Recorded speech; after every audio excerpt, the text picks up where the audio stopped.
माँ भारती को प्रणाम करते हुए मैं आप सबके गुरु माता पिता को प्रणाम करता हूँ।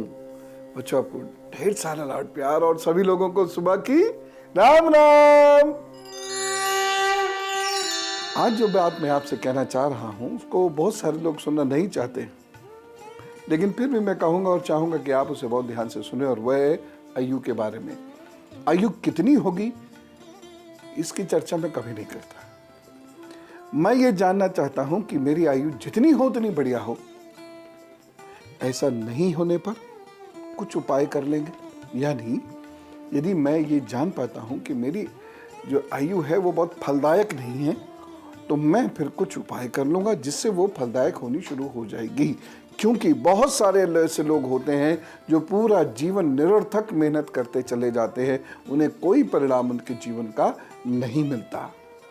वो मिल सकता है यदि आपके हाथ में कुछ ऐसे विशेष संकेत हैं जहां से ये पता लगे आपको कि कहीं ऐसा ना हो कि हमारा जीवन बेकार हो जाए, तो वहां से कुछ ये उपाय करना शुरू कर दीजिएगा। जरा गौर से देखिए, मैं ये बात नहीं कर रहा हूं कि आपकी आयु रेखा इतनी है या इतनी है या इतनी है या इतनी है या इतनी है। मैं ये बात ही नहीं करूंगा आज। बहुत सारे लोग ऐसा करते हैं कि उनकी ये सोच हो जाती है कि यदि उनकी आयु रेखा मान लीजिए यहाँ तक है, तो वो यही डरते रहते हैं कि इसके बाद तो मेरी मृत्यु हो जाएगी। या किसी की आयु रेखा अगर यहाँ है तो वो ये मान के चलता है कि अरे बस 50-60 के बाद तो मैं रहूँगा ही नहीं। ऐसे नहीं देखी जाती है उम्र। पहली बात तो मैं आपको ये बता देना चाहता हूँ कि उम्र देखने के बहुत सारे और तरीके होते हैं, और किसी भी उम्र को जांचना इतना आसान नहीं होता। मैं उम्र की बात ही नहीं कर रहा हूँ आज, मैं सफल आयु की बात कर रहा हूँ, यानी सक्सेसफुल लाइफ, मैं इसकी बात कर रहा हूँ। उसके लिए ये घेरा जितना गोल होगा और बड़ा होगा, उतना ही सफलता का स्तर आपके जीवन में सरल होगा, अधिक होगा। बड़ी सीधी सी बात है, इसको फिर से समझने की कोशिश कीजिए। यह आपके अंगूठे का निचला हिस्सा, ये इस तरीके से, यहां से अगर ये जीवन रेखा आपकी ऐसे गोल है, तो इसका मतलब ये है कि आपका जीवन सरल होगा और आप आयु में जरूर कुछ ऐसा कर सकेंगे जो बेहतर होगा। यह रेखा में कर्व जितना ज्यादा होगा, कर्व उतना अच्छा है, और जहां यह कर्व खराब हो जाएगा वहीं आप क्षीण पड़ जाएंगे, आप कमजोर पड़ जाएंगे। कहने का क्या मतलब है?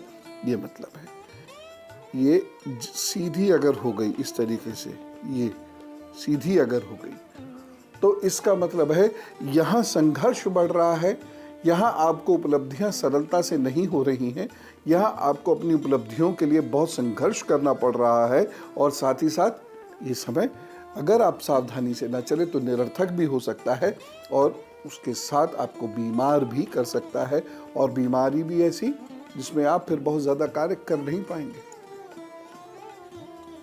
जितना जीवन हो उतना जीवन सार्थक हो, ये भगवान से मांगा कीजिए। घिस घिस के चलने वाला जीवन मत मांगिए भगवान से। फिर देखिए, ये यहाँ आई और ये सीधी हो गई, और ये यहाँ से यहाँ का एरिया कम घेर रही है। यहाँ ज़्यादा घेरना चाहिए था, वो ज़्यादा ना घेर रही है, ये कम घेर रही है। ये यानी आपको मुश्किल होंगी। बहुत सारे लोगों के साथ क्या होता है, फिर से देखिए, मैं आपको बार बार दिखाऊंगा क्योंकि इसे समझना बहुत ज़रूरी है। अगर ये यहाँ से एरिया आया, ये सीधा हो रहा है, इसका मतलब ये है कि यहाँ आपकी आयु आप क्षीण कर रहे हैं। आप यहाँ वीक हो रहे हैं, ये वीक हो रहे हैं। मैं ये नहीं कह रहा हूँ कि मृत्यु प्राप्त हो, मैं जीवन मृत्यु की बात ही नहीं कर रहा हूँ। यहाँ आप वीक हो रहे हैं, मैं इसकी बात कर रहा हूँ, यहाँ वीक हो रहे हैं। और साथ ही साथ सौभाग्य भी कठिन हो रहा है, ये आ रही है, सौभाग्य कठिन हो रहा है, ये आ रही है, सौभाग्य कठिन हो रहा है। वहीं दूसरा व्यक्ति जिसकी ये यूं घूम के आ रही है, ये पूरी लाइफ का विगर ताकत, शक्ति जीवन की वो बहुत अच्छी है और साथ ही साथ सौभाग्यशाली ये व्यक्ति है। इन्हें कुछ भी प्राप्त सरलता से हो जाएगा। यहाँ प्राप्ति में कमी नहीं है, लेकिन अगर ये कहीं से सीधी हो रही है तो आपकी प्राप्ति में बाधाएं बहुत आएंगी और यदि आप ढंग से ना चले तो सारा जीवन ये संघर्ष होता रहेगा। 2-3 बात मैं और आपसे कहना चाहूंगा। वो निशान यदि आपके हाथ पर हैं तो ये तय है कि एक ओर आपका शरीर कमजोर होता चला जा रहा है, क्षय हो रहा है, आपके सेल्स वीक हो रहे हैं आपके बॉडी के, और दूसरी ओर दुर्भाग्य भी आप पर हावी हो रहा है। जरा गौर से देखिएगा इसको। यह है वो चीजें।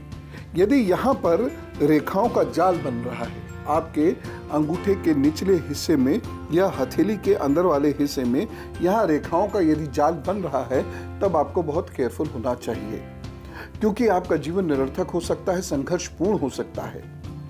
दूसरी बात ये, अगर यहाँ पर बहुत सारी रेखाएं आपको इस रेखा पर दिख रही हैं, जिसे हम आयु रेखा कहते हैं, जीवन रेखा कहते हैं, अगर यहाँ पर बहुत सारी रेखाएं दिख रही हैं और ये कर्व जो है यहाँ पर, ये कर्व बहुत ज़्यादा नहीं है, ये सीधी हो जाती है आपकी जीवन रेखा और इस अंगूठे के स्थान से, इस स्थान से ये निकट है, ये ज़्यादा दूर नहीं है, यूं करके नहीं घूम रही, तो भी आपकी आयु निरर्थक हो सकती है। हो सकता है कि आपको बहुत संघर्ष करना पड़े, बहुत मेहनत करनी पड़े, उसके बाद आप सिर्फ रहने भर वाला काम कर सकें, कोई विशेष कार्य आप आगे बढ़कर ना कर सकें, समाज में नाम प्रतिष्ठा के लिए कुछ भी ना कर सकें। मैंने ऐसे बहुत सारे धनपति देखे हैं और उनके हाथ में यदि इस प्रकार से ये रेखा पर कट्स आ रहे हैं या यहाँ पर ये जाल बन रहा है, वह अपने धन का इस्तेमाल ही नहीं कर पाए। धन आ गया तो रोगों ने पकड़ लिया, वह कहीं अब बाहर जा नहीं सकते, सब कुछ खा नहीं सकते, नरम बिस्तरों पे सो नहीं सकते, प्रतिष्ठा उनकी धन होने के बावजूद नहीं बढ़ी। बहुत सारे लोग ऐसे होते हैं, बहुत सारा धन होता है लेकिन उन्हें उनके शहर तो छोड़िए, मोहल्ले में भी, कॉलोनी में भी कोई नहीं पूछता। सोशल रिकग्निशन कुछ भी नहीं होता ऐसे लोगों का। वह अपने धन का सदुपयोग नहीं कर पाते। उनका धन ना इष्ट का, ना गुरु का, ना पितरों का, ना माता पिता का ऋण चुका पाता है, ना वह अपने राष्ट्र समाज के लिए कुछ कर पाते हैं। आयु ऐसे लोगों की ये जो हर निशान है धीरे धीरे क्षीण होती चली जाती है। ऐसे लोगों के सेल्स बहुत कमज़ोर होते हैं और सेल्स के मरने का रेट, मरने की दर बहुत ज़्यादा होने की वजह से नाना प्रकार के रोग बहुत जल्द पकड़ लेते हैं। फिर क्या फ़ायदा ऐसी आयु रेखा का, जिसमें आयु तो है लेकिन निरर्थक है। जो मैंने संकेत बताए, अगर ये आपके हाथ में है तो ये उपाय आप करना शुरू कर दीजिए अभी से। जिन लोगों की हथेली पर वह संकेत है जो मैंने अभी आपको बताए हैं, तो ये बात तय मान के चलिए, आपको जीवन में बहुत मेहनत करनी है और उस मेहनत के लिए आप कमर कस लीजिए। दूसरी बात, ऐसे लोगों का भोजन बहुत सादा होना चाहिए और अधिक नहीं होना चाहिए। ऐसे लोगों को अन्न बहुत कम इस्तेमाल करना चाहिए तथा हर रविवार ऐसे लोगों को अन्न का दान करना चाहिए। तीसरी बात, धार्मिक कार्यों में लगे रहें, गाय गुरु मंदिर की सेवा करते रहिएगा जितना आपसे बन पड़े। और सूर्य की उपासना ऐसे लोगों को जीवन में बहुत लाभ देती है और जीवन ऐसे लोगों का सरल हो जाता है। आप अपने इष्ट के मंत्र से अथवा सूर्य के मंत्र से सूर्य के सामने बैठ के अथवा गायत्री मंत्र से सूर्य के सामने बैठकर रोजाना यज्ञ करने की आदत डाल लीजिए। चाहे समय हो, कितना भी हो, कितना कम हो, ना हो, उससे मुझे कोई मतलब नहीं, यह आपको करना ही करना है। ऐसे लोगों को पूर्णमासी का व्रत, उपवास या फिर एकादशी का व्रत और उपवास अवश्य करना चाहिए। कठोर उपवास कीजिए इस दिन। और उपवास का मतलब यही नहीं कि भोजन छोड़ दें। बहुत सारे लोग कहते हैं इतने व्यस्त हो जाए कि भोजन की याद ही ना आए, व्रत निकल जाएगा, तो फिर लाभ क्या हुआ। आपको ये याद रहे कि खाना खाना है, बावजूद उसके आप खाना ना खाएं, तब हठ योग हुआ। और उसके साथ साथ आपको उस दिन विशेष पूजा भी करनी होगी, और विशेष पूजा है आपके इष्ट के नाम के अधिकाधिक जप। ये एकादशी वाले दिन करें तो बहुत अच्छा है। और ये जप जो आप प्रारंभ करें उससे पहले सूर्य का ग्रास अवश्य निकाल दीजिए। यदि कुछ भोजन, कुछ दान के लिए भोजन सूर्य के नाम से अवश्य निकाल दीजिएगा। उसके बाद ये करना शुरू कीजिएगा, बहुत लाभ होगा।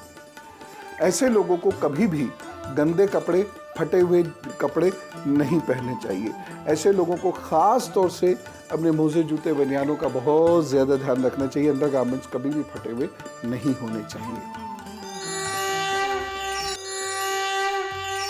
और अब गुरु मंत्र। यदि आपकी आयु में वो समस्याएं हैं जो दिख रही थी, तो एक नियम बना लीजिए और वह है शनिवार का दान। दूसरी बात, ध्यान करना है। और तीसरी जो सबसे महत्वपूर्ण बात है, इस दिन अपने आयु वर्धन के लिए आपको शिव जी का ओम रुद्राय नमः का जप करना है। यह करने से नंबर 1, आयु बेहतर होगी, सेल्स स्ट्रांग होंगे, और तीसरी चीजें सरलता से प्राप्त होने लगेंगी। तो फिर तो बल्ले बल्ले हो जाएगी ना। इसी तरीके से जिंदगी की कमियों को मेरे साथ ढूंढते चलिए और दूर करते चलिए। खुशहाल होगा जीवन। ऐसा नहीं है, भगवान ने लिख के तकदीर कलम कभी नहीं तोड़ी है। अगर ऐसा होता तो कर्म का सिद्धांत क्यों होता, दुआओं का सिद्धांत क्यों होता, आशीर्वाद का सिद्धांत क्यों होता, पूजा पाठ प्रार्थनाओं का सिद्धांत क्यों होता। इसलिए कभी निराश नहीं हुआ कीजिए। कहीं ना कहीं से कोई ना कोई रास्ता ढूंढ लेंगे। चले, राम राम, नमस्कार।